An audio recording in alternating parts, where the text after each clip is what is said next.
Angamaly eternal wedding collections by Chungath jewellery. ഇതെല്ലാം എന്റെ കല്യാണത്തിന് വാങ്ങിയതാ. വാവ്, ഇതെവിടുന്നാ? MV Chacko golden diamonds Angamaly. Kalady town വാർഡിൽ ജനകീയ കൂട്ടായ്മയുടെ നേതൃത്വത്തിൽ പ്രതിഭാ സംഗമം 2026 സംഘടിപ്പിച്ചു. NSS കരയോഗം ഹാളിൽ നടന്ന ചടങ്ങ് Kalady police station inspector KG Jayapradeep ഉദ്ഘാടനം ചെയ്തു.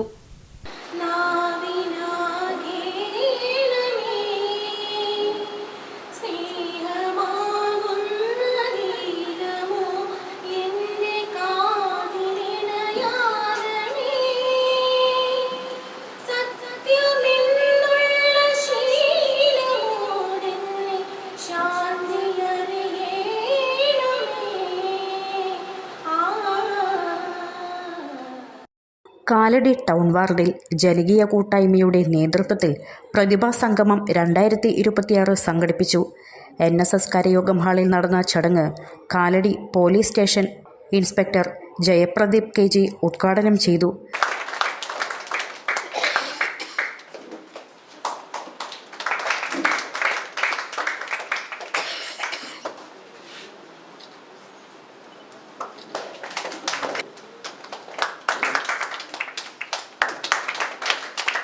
പിന്നെ ഈ രക്ഷാകർത്താക്കളോട് പറയാനുള്ളത്, കുടുംബത്തിൽ ഈ അച്ഛനും അമ്മയും തമ്മിൽ പലതരത്തിലുള്ള പ്രശ്നങ്ങളാണ്. ഭാര്യയും ഭർത്താവും ഈ പ്രശ്നങ്ങൾ എന്തെങ്കിലും പ്രശ്നങ്ങളുണ്ടെങ്കിൽ അത് കുട്ടികളെ മുമ്പിൽ വെച്ച് തള്ളിവിടരുത്. കുട്ടികൾ വളർന്നു വരുന്ന ഒരു പ്രായമാണ്. അവർക്ക് എപ്പോഴും ആഗ്രഹം അച്ഛനും അമ്മയും നല്ല രീതിയിൽ ജീവിച്ച് കാണുന്നതാണ് അവർക്ക് താല്പര്യം, സന്തോഷത്തോടു കൂടി. അപ്പോൾ ആ ഒരു അന്തരീക്ഷമാണ് കുട്ടികൾക്ക് കുടുംബത്തിലുണ്ടാകേണ്ടത്. കുട്ടികളുടെ മുമ്പിൽ വെച്ച് അച്ഛനും അമ്മയും ഒരു കാരണവശാലും വഴക്കൂടരുത്. കാരണം ഈ ബ്രോക്കൺ ഫാമിലിയിൽ നിന്നാണ് ഏറ്റവും കൂടുതൽ ക്രിമിനലുകൾ ഉണ്ടാകുന്നത്. അപ്പോൾ ആ ഒരു കാര്യം നമ്മളെല്ലാവരും മനസ്സിലാക്കണം. അപ്പോൾ അച്ഛനും അമ്മയും ഒരു കാരണവശാലും കുട്ടികളുടെ മുമ്പിൽ വെച്ച് വഴക്കൂടുകയോ ഒന്നും ചെയ്യരുത്. അപ്പോൾ അത് കുട്ടികളുടെ വളർച്ചയെ വളരെ ദോഷകരമായിട്ട് ബാധിക്കുകയും ഈ കുട്ടികൾ വീട്ടിലുണ്ടാകുന്ന പ്രശ്നങ്ങൾ അവൻ്റെ അസ്വസ്ഥത അവൻ കാണിക്കുന്നത് സ്കൂളിലായിരിക്കും ആദ്യം കാണിക്കുന്നത്, പിന്നെ സമൂഹത്തിൽ കാണിക്കും. അങ്ങനെ കൊച്ചു കൊച്ചു കുറുമ്പുകൾ തുടങ്ങി പിന്നെ അവൻ ചെറിയ ചെറിയ ക്രിമിനൽ ആക്ടിവിറ്റീസിലേക്ക് തിരികുകയും പിന്നീട് അവൻ വലിയൊരു ക്രിമിനലായിട്ട് മാറുകയും ചെയ്യും. ഈ ക്രിമിനലുകൾ അങ്ങനെ വെറുതെ ഉണ്ടാകുന്നതല്ല, ക്രിമിനലുകൾ നമ്മൾ ഉണ്ടാക്കുന്നത് തന്നെയാണ്. ആദ്യം ഉണ്ടാകുന്നത് കുടുംബത്തിൽ തന്നെയാണ്. കുടുംബത്തിലെ അമ്മയാണ് അവൻ്റെ ആദ്യത്തെ അധ്യാപിക എന്ന് പറയുന്നത് ഒരു കുട്ടീനെ സംബന്ധിച്ച്. അപ്പോൾ കുടുംബത്തിൽ നിന്നാണ് കുട്ടികൾ എല്ലാം പഠിക്കുന്നത്. അച്ഛനായാലും അമ്മയായാലും അതുപോലെ അച്ഛന്മാർ മദ്യപിച്ച് വരിക, പിന്നെ കുട്ടികളെ വല്ലതും പറയാൻ പറ്റുമോ? ഒന്നും പറയാൻ പറ്റില്ല. SSLC, +2, ഡിഗ്രി തലങ്ങളിൽ മികച്ച വിജയം കൈവരിച്ചവരെയും സാമൂഹ്യ സാംസ്കാരിക മേഖലകളിൽ മികവ് പുലർത്തിയവരെയും ചടങ്ങിൽ ആദരിച്ചു.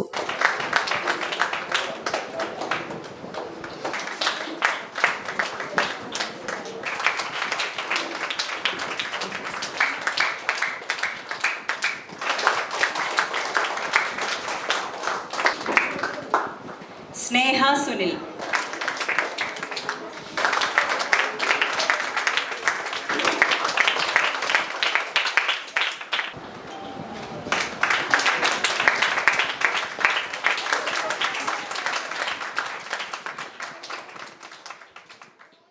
വനിതാ വ്യവസായ സംരംഭകർ, മികച്ച അധ്യാപിക, വാർഡിൽ വീട്ടുമുറ്റത്തൊരു ഡോക്ടർ എന്ന പരിപാടി കൊണ്ടുവന്ന ഡോക്ടർ KN ശോഭന, സാമൂഹ്യ സേവന രംഗത്ത് സജീവമായ ഡോക്ടർ പ്രസാദ് പുന്നൂസ് എന്നിവരെയും ചടങ്ങിൽ ആദരിച്ചു.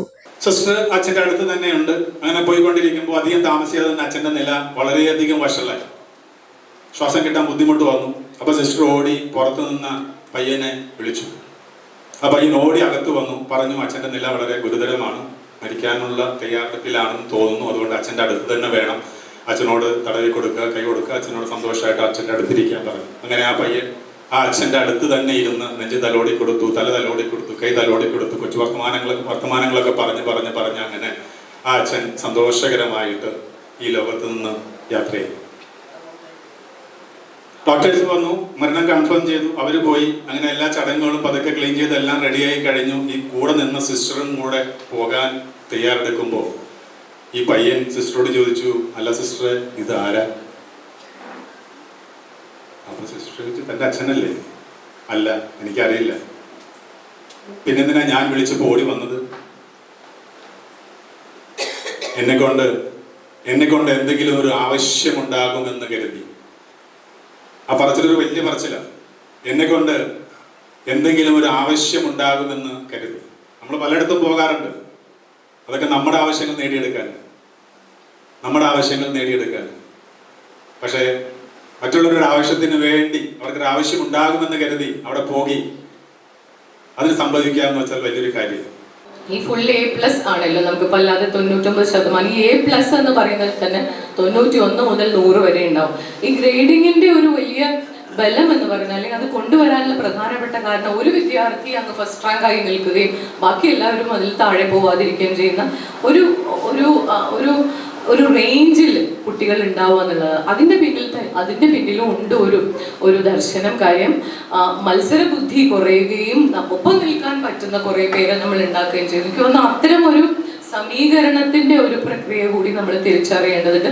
അതിന്റെ പോസിറ്റീവായ മൂല്യങ്ങളും കൂടി ഉൾക്കൊള്ളേണ്ടത്. ഞാൻ പറഞ്ഞു വരുന്നത്, ഈ കഠിനാധ്വാനം പ്രദർശിപ്പിച്ച് ഇത്തരം വിജയങ്ങളിൽ എത്തിയവർക്ക് ഒപ്പം തന്നെ അത്രത്തോളം ഒരുപക്ഷെ അസുഖം വന്നിട്ടാവാം, അല്ലെങ്കിൽ വീട്ടിലെ സാഹചര്യമാവാം, വേറെ എന്തെങ്കിലും സാമ്പത്തിക സാഹചര്യമാവും, സാമൂഹ്യ സാഹചര്യമാവും, ഇത്തരം പ്രിവിലേജ് ഇല്ലാത്ത വീടുകളിൽ നിന്ന് വരുന്ന കുട്ടികളാവും, എല്ലാം കഴിവുള്ളവർ തന്നെയായിരിക്കും. കാരണം കഴിവ് മാത്രമല്ലല്ലോ നമ്മുടെ കാലത്ത് മികവിനെ തീരുമാനിക്കുന്നത്. കാരണം സാമൂഹ്യ സാഹചര്യങ്ങൾ നിർബന്ധമായിട്ടുണ്ട്. അപ്പൊ അത്തരം ആളുകളെ കൂടി ഇനി കൂടുതൽ ആളുകൾ ഈ പ്രതിഭാ സംഗമത്തിലേക്ക് വരാനുള്ള ദൗത്യം ഒരു പക്ഷേ നമുക്ക് ഏറ്റെടുക്കാവുന്നതാണെന്ന് തോന്നി. വേനലവധിക്കാലത്ത് വാർഡിലെ 14 വയസ്സിൽ താഴെയുള്ള കുട്ടികൾക്കായി 1 മാസം നീണ്ടുനിന്ന ഫുട്ബോൾ കോച്ചിംഗ് ക്യാമ്പ് സംഘടിപ്പിച്ചിരുന്നു.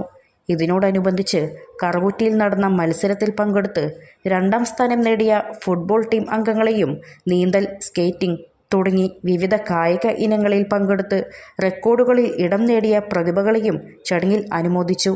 ചടങ്ങിൽ ഡോക്ടർ M.A. അലി, കാലടി സംസ്കൃത സർവകലാശാല professor doctor K.M. Sheeba, doctor JS Siju, PB Sajeev, K. Radhakrishnan, Jismi Deepak, Sangeetha Shaju തുടങ്ങിയവർ സംസാരിച്ചു. സ്ത്രീകളും കുട്ടികളും ഉൾപ്പെടെ 100 കണക്കിന് ആളുകളാണ് പ്രതിഭാ സംഗമത്തിൽ പങ്കെടുത്തത്. ഒരു വർഷം മുന്നാണ്, നമ്മുടെ ജൂൺ ജൂലൈ മാസത്തിലാണ് പ്രതിഭാ പുരസ്കാരം കൊടുക്കാറ് നമ്മുടെ വാർഡിൽ. അപ്പം കഴിഞ്ഞ ജൂൺ കഴിഞ്ഞതിന് ശേഷമാണ് മിനിഷാജിക്ക് ബിസിനസ് എക്സലൻസ് അവാർഡ് കിട്ടിയത്. അത് നമ്മുടെ ആദരവ് പരിപാടി കഴിഞ്ഞതിന് ശേഷമാണ് മിനിഷാജിക്ക് കിട്ടിയത്. അതുകൊണ്ട് നമ്മൾ ഈ വർഷത്തെ പരിപാടിയിൽ മിനിഷാജിനെയും അതുപോലെ വിനയനെയും ഉൾപ്പെടുത്തിക്കൊണ്ടാണ് നമ്മുടെ ഈ പുരസ്കാരം പരിപാടി നടത്തിയിരിക്കുന്നത്. ഇവിടെ A+ വാങ്ങിയവരും മറ്റ് മേഖലകളിൽ നേട്ടം നേടിയവരും അവർക്ക് വേണ്ടി എല്ലാ പ്രാവശ്യവും പറയാറുള്ള ഒരു കാര്യം തന്നെയാണ്, അവർക്ക് വേണ്ടി അവരുടെ ജീവിതകാലം മുഴുവൻ കഷ്ടപ്പെട്ട അവരുടെ മാതാപിതാക്കൾ, അവരുടെ അധ്യാപകർ, അവരുടെ സുഹൃത്തുക്കൾ, ബന്ധുക്കൾ, വെൽവിഷേഴ്സ്, ഇവരുടെ എല്ലാവരുടെയും ഒരു കൂട്ടായ പ്രവർത്തനത്തിൽ നിന്നാണ് നിങ്ങളെല്ലാം ഓരോ കാസിമറോ അവസാനത്തെ ഗോളടിച്ച് A+ മറ്റു നേട്ടങ്ങളുമായി വരുന്നത്. അപ്പോൾ നിങ്ങളെങ്കിലും നിങ്ങളുടെ നേട്ടങ്ങളിൽ പോകുമ്പോൾ നിങ്ങൾക്ക് താങ്ങായവരെ ഒരു കാലത്തും മറക്കരുത്. ജനകീയ കൂട്ടായ്മയുടെ നേതൃത്വത്തിൽ ഈ വേനലവധിക്കാലത്ത് നമ്മുടെ വാർഡിലുള്ള 14 വയസ്സിൽ താഴെയുള്ള കുട്ടികൾക്കായി സംഘടിപ്പിച്ച ഫുട്ബോൾ കോച്ചിങ് ക്യാമ്പ് എന്തുകൊണ്ട് ശ്രദ്ധേയമായിരുന്നു.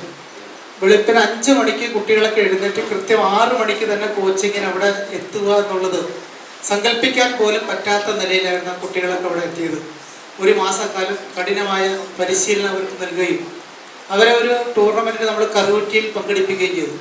നമ്മളെയൊക്കെ അത്ഭുതപ്പെടുത്തിക്കൊണ്ട് അവർ റണ്ണേഴ്സ് അപ്പായി എന്നുള്ളത് നമ്മുടെ ഈ നാടിന് തന്നെ, ഈ വാർഡ് തന്നെ അഭിമാനിക്കാവുന്ന ഒരു കാര്യം.